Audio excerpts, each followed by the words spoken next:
L'ONG Human Rights Defense Kabylia se réjouit de la libération de l'écrivain Boualem Sansal, survenu ce 12 novembre 2025 à la demande du président allemand Frank-Walter Steinmeier, à qui elle adresse ses vifs remerciements.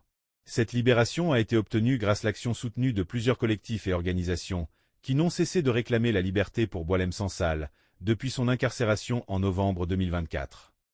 Boualem Sansal va enfin retrouver les siens et ses amis, et découvrir les très nombreux amis qu'il s'est fait à travers le monde. Sa franchise, son humilité et la sincérité de son verbe sont appréciés par tous les esprits libres. Le caractère soi-disant humanitaire de cette libération ne doit tromper personne.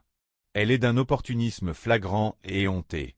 La débâcle du régime algérien au Conseil de sécurité des Nations Unies, qu'il quitte la tête basse, après un mandat de 2 ans, majestueusement avorté, et son isolement absolu sur la scène internationale, l'ont contraint à ce geste humanitaire. Un geste humanitaire dont ne bénéficient pas les prisonniers politiques et d'opinion qui croupissent dans les geôles algériennes, souffrant de maladies graves.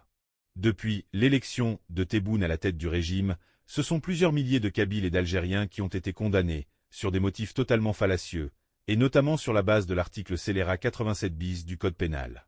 Ces prisonniers, dont la grande majorité sont kabyles, sont soumis à des traitements dégradants, et pour beaucoup à des actes de torture.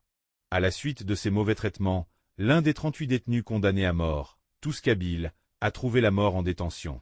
Les informations qui nous parviennent sont très alarmantes. Elles font état de soupçons d'empoisonnement. Human Rights Defense Kabylia condamne avec vigueur les dérives fascistes du régime algérien et appelle les institutions gouvernementales internationales à user de leur autorité et moyens de pression pour contraindre le régime algérien à libérer tous les détenus politiques et d'opinion arbitrairement condamnés.